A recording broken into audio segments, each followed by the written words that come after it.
Este é o Conversas Cruzadas aqui na TV Com. Eu tenho aqui o Bruno Borges pelo Twitter. Ele diz o seguinte, ele traz a referência à notícia lá na Alemanha da Volkswagen, né? Na Alemanha, a Volkswagen, em entendimento com os empregados, decidiu deixar de enviar mensagens à noite para aparelhos celulares corporativos. E ele diz isso, né? Notícia recente reproduziu decisão judicial que restringiu o envio de e-mails pela Volkswagen alemã aos seus funcionários.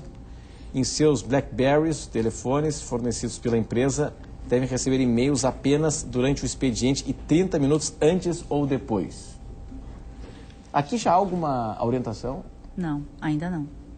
Isso pode ser. Você está estudando, está esperando algumas decisões? Pode ser aquilo que eu volto a falar aqui no programa, né? Eu ainda defendo, posso até mudar de ideia, que não gerou hora extra. Eu entendo que os atos espontâneos não geram hora extra. O que gera hora extra é o trabalho coordenado. Porque uma ligação de 5 segundos pode estar mascarando um trabalho por trás. Esse trabalho tem que se descobrir se existe ou não. Sim.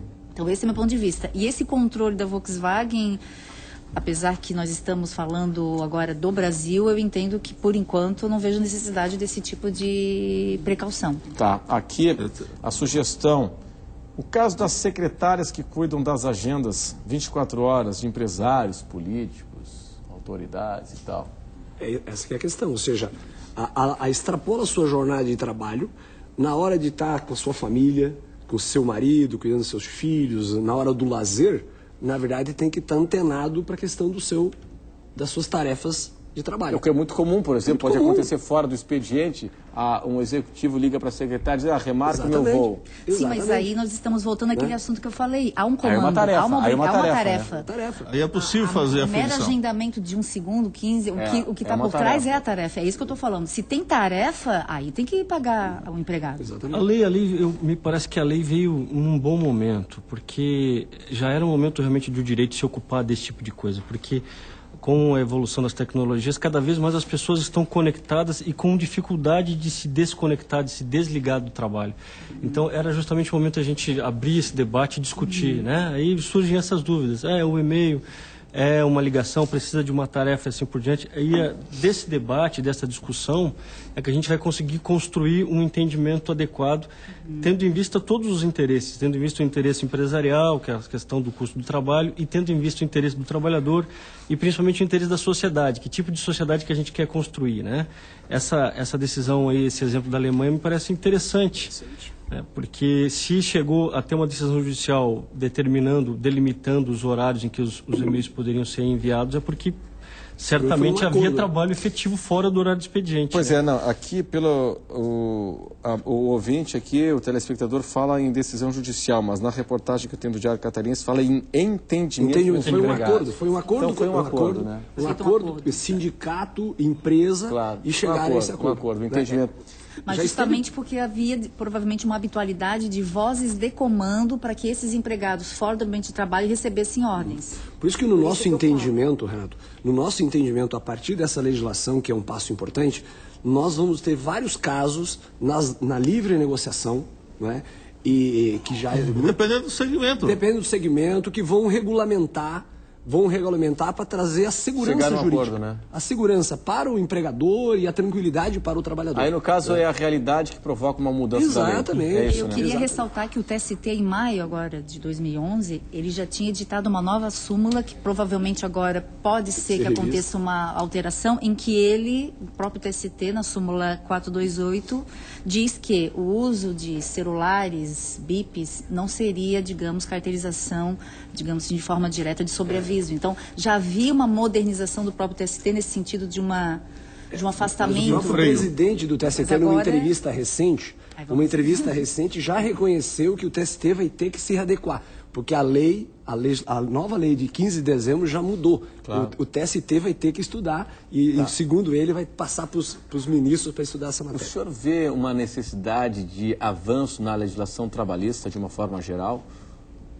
A CLT, ela é dos anos 40, 1943. Isso foi a data em que a consolidação foi promulgada. Só que de lá para cá ela foi alterada muitas vezes, né? Então, essa lei 2551 de 2011, ela alterou um artigo da CLT. Então, a CLT não é mais aquela legislação de 1940. Sob o ponto de vista sistemático, estrutural, das relações de emprego, realmente o modelo continua sendo muito parecido com o que era. Mas houve muita atualização e esse aqui é um exemplo. Me parece que o grande problema que nós temos que discutir é o que tipo de desenvolvimento, que modelo de desenvolvimento que nós queremos, né? Se nós queremos um modelo de desenvolvimento para competir com economias de baixo custo, como é o caso da China, como é o caso do Vietnã e da Índia, que me parece que nós não vamos conseguir, nós não temos condições de baixar tanto os nossos custos de trabalho a ponto de conseguir competir. Ou deles lá, é questão de tempo, também chegar vai chegar próximo do nosso. Essa é a tendência. Ou a gente busca um modelo de desenvolvimento que leve em conta todas as partes envolvidas e que busque um outro tipo de desenvolvimento econômico, né? Que não esse do trabalho de baixo custo, porque a gente realmente é uma questão prática, nós não temos condições de competir com eles. Agora, uma providência que me parece que seria razoável não é ligada diretamente às relações de trabalho, mas sim a carga tributária que incide sobre a folha de pagamento, né? Então, boa parte da Previdência Social ela é financiada com contribuições que incidem sobre o salário, né? E aí contratar, formalizar, se torna mais caro, não pelo que se paga ao trabalhador, efetivamente. Mas pelo custo, mas pelo custo de um modo geral. Então a gente tem que buscar outros modos de financiar esse tipo de coisa que não sobre a folha de pagamento. Custo de 2. Mas isso está bem avançado. Pois é, mas isso se discute há tanto tempo, né? A chamada desoneração da folha, né? A desoneração da carteira de trabalho, do contrato formal. Pois é, mas há tanto tempo se discute isso, isso avançou pouco. Há alguma abertura disso? Por exemplo, o segmento de desenvolvimento de softwares, né? Ele deixa de contribuir o 20% sobre a folha de pagamento e passa a contribuir 2,5% sobre o faturamento. Então, tem alguns segmentos, né, que começam a ter experiência, né?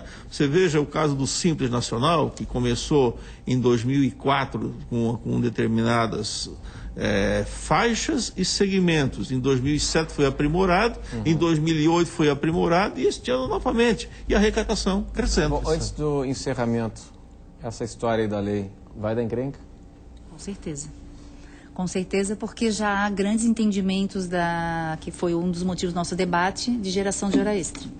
Então, hoje os trabalhadores já estão comentando que o mero uso de celular, e-mails, etc., já está gerando hora extra. Muito bem. Pessoal, muito obrigado pela atenção de todos hoje, aqui conosco no Agradecemos. Cruzadas na TV Com. Este programa reprisa amanhã às 10 da noite.